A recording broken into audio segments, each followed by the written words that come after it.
There you go, Sam. I'm the real world. Yes, it is. Nice straight back. 5, Dude, I should. My very best. 7. So I am going to clear up one of the most common, and there are a few, misconceptions about strength training for our autism and neurodivergent athletes. And this surrounds the definition of the word strength. So sometimes when people hear the word strength training, what they think is maximal strength, like how much weight can you possibly lift for one repetition or for one movement. And that's not what we're doing in our autism fitness programming for our neurodivergent athletes for a couple of important reasons. So I'm going to break this down, whether you're new to fitness or new to fitness for the autism and neurodivergent population.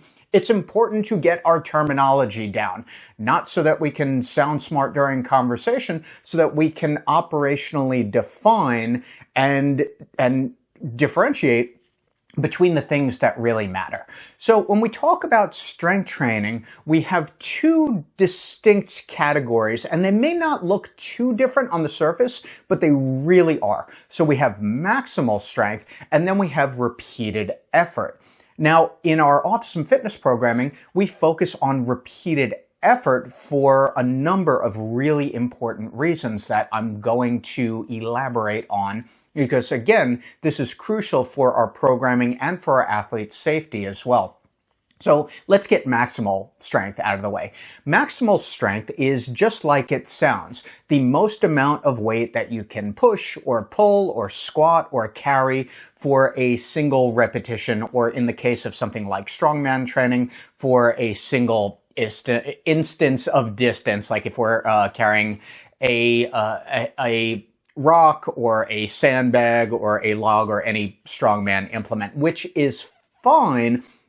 But in the case of our autism and neurodivergent athletes, we want to focus on repeated effort, because maximal strength, number one, we're never going to build it if we don't have repeated effort. And number two, there's a significant safety concern, because going back to the population that we're serving, oftentimes we find that our autism fitness athletes have either minor to moderate to even significant motor skill delays and motor planning deviations.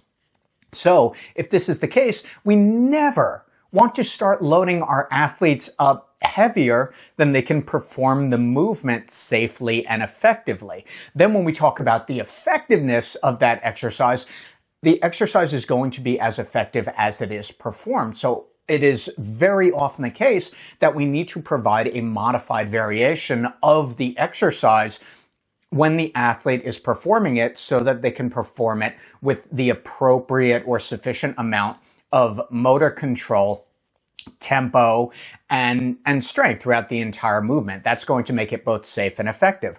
So we are not doing maximal strength training for athletes who are not even yet familiar with that particular exercise. And even over time, there's no reason, unless there is a competitive component, which 99 point whatever percentage of the time there's not, to figure out how much weight you can do for one rep. Outside of competition, there is really no reason to do it. And if you're going to do that right, which we are not even planning on doing in our programming, if you want to do that right, then you need to train for it anyway. So let's take our attention away from maximal strength, which is not at all our focus in autism fitness programming, and look at repetitive effort. So repetitive effort, similar to the definition of maximal training, repetitive effort means that there are repetitions that are happening in succession. So repetition 1, 2, 3, 4. I don't need to go all the way up to 10 or 12 in the description, but that's what we're aiming for. And the reason we focus, or reasons that we're focusing on repetitive effort in our programming is, number one, that is what is going to develop the motor skill. So for our athletes, or your athletes who have difficulty with that motor planning, practicing the movement over and over and over again for a set of 8 or a set of 10 or a set of even 12 to 15 is what is going to build that motor pattern. Secondly, from a hypertrophic standpoint, yes, we do want our athletes to develop lean muscle because that is going to be both proactive and it is going to be protective for that individual, especially in their adult years. More muscle mass within reason is going to get our athletes stronger, safer, and more stable in their daily movements. So we want to develop that lean mass, and what is the best way to do that? Well, to have repetitive effort, to do more than 1, more than 2, more than 3, even more than 5 repetitions during a set. So they are repeating that repetition, and this is also going to enhance their motor learning. If you do a repetition once, you're not really learning much because the muscles that are responsible for that particular movement are not getting enough training there. But if you're doing it for 8 or 10 repetitions for anywhere from 3 to 4, sometimes even 5 sets during a session, that's where the motor learning starts to take place. Right? This is where we have that intersection or that interaction between the physiological and also the neuromuscular. So in Autism Fitness, we use our PAC profile, physical, adaptive, and cognitive. So here we have that intersection between physical and cognitive, the muscular system and the neuromuscular system acting together in a way that is going to enhance that movement pattern, that is going to enhance strength, and that is going to enhance stability, not only in the fitness situation, but in the daily life of that particular athlete. So now let's move on as far as some of the other movement qualities or physical qualities that are often asked about when I get back into the common misconceptions about strength training. So we've already crossed off maximal strength because we're not doing that unless you have a competitive power lifter. Then of course you're doing maximal strength, but that's not the case in the vast majority of athlete sessions that we have for our ASD and neurodivergent athletes. I'm sure that's the case for you as well. So we move on into repetitive effort, and then questions around what about mobility, and then what about cardiovascular functioning? Well, here is the very good news. With repetitive effort, so when we have an athlete who's performing a squat or an overhead press or a set of push-ups or farmer's walks, and they're performing 2, 3, 4 sets during a session, not only are they getting the repetitive strength benefit of that, but they are also getting the mobility if they're moving through that full healthy range of motion. So these things are not mutually exclusive. Squatting through a full range of motion not only builds mobility, but it enhances it as well because the athlete is learning to squat with motor control, which is the number one aspect of physical development, especially when we're talking about the autism population, with motor control. So rather than crashing down, they are controlling the squat on the way down and controlling the squat on the way up. So not only are they strengthening their legs and their posterior chain, but we are also getting mobility there. So it's not just sectioning off each one of these movement qualities. It's not just, just strength is for strength and there's no mobility. If it's done right, there is a mobility component. What about cardiovascular functioning is a big question from parents and other professionals as well. So if an athlete is going from a push-up to a squat to a farmer's walk and then taking a break, or even if they're doing a squat and then an overhead press, there is a cardiovascular benefit to strength training that I won't say it's not talked about enough, but I don't think it's put out there into the general information zeitgeist, I suppose, that strength training also has a cardiovascular component. Is it in and of itself purely cardiovascular training? No, but there is definitely a cardiovascular benefit to repetitive effort strength training. So the key takeaways here are, number one, we're making a difference because it is a profound difference between maximal strengthening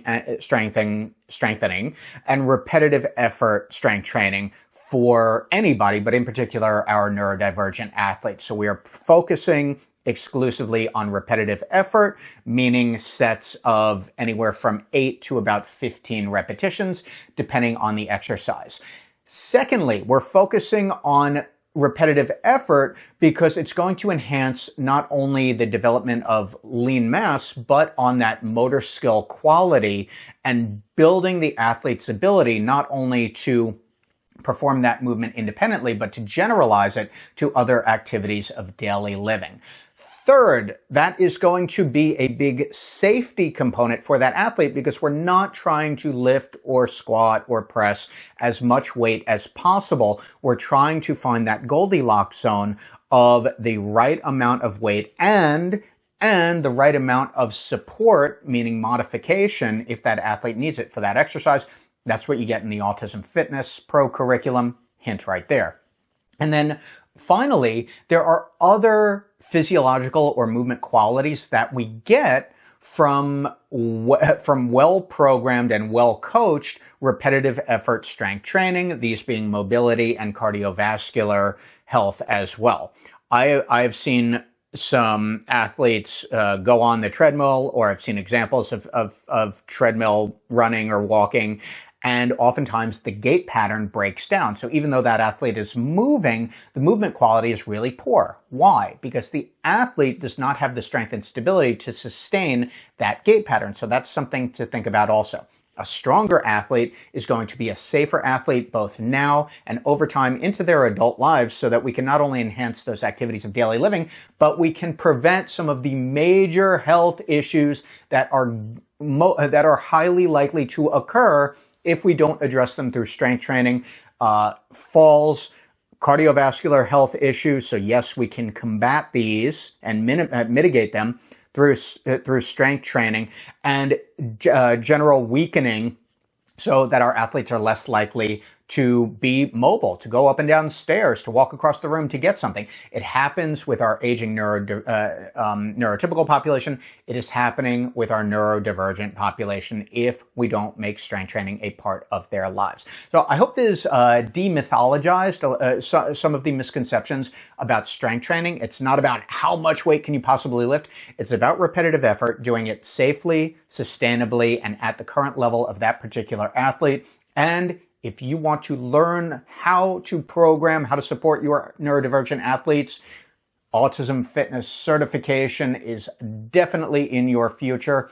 You can learn all about the course on autismfitness.com. You can even register and begin your coursework immediately. Join the movement for movement. Become an Autism Fitness Certified Pro anywhere in the world. Start your course and then meet me or one of our master level pros for your full day, hands-on, feet-on, brains-on, practical training, either virtually or in person. You can learn all about it on autismfitness.com. I'm Autism Fitness founder Eric Chessen, leading the movement for movement. Thank you very much for watching.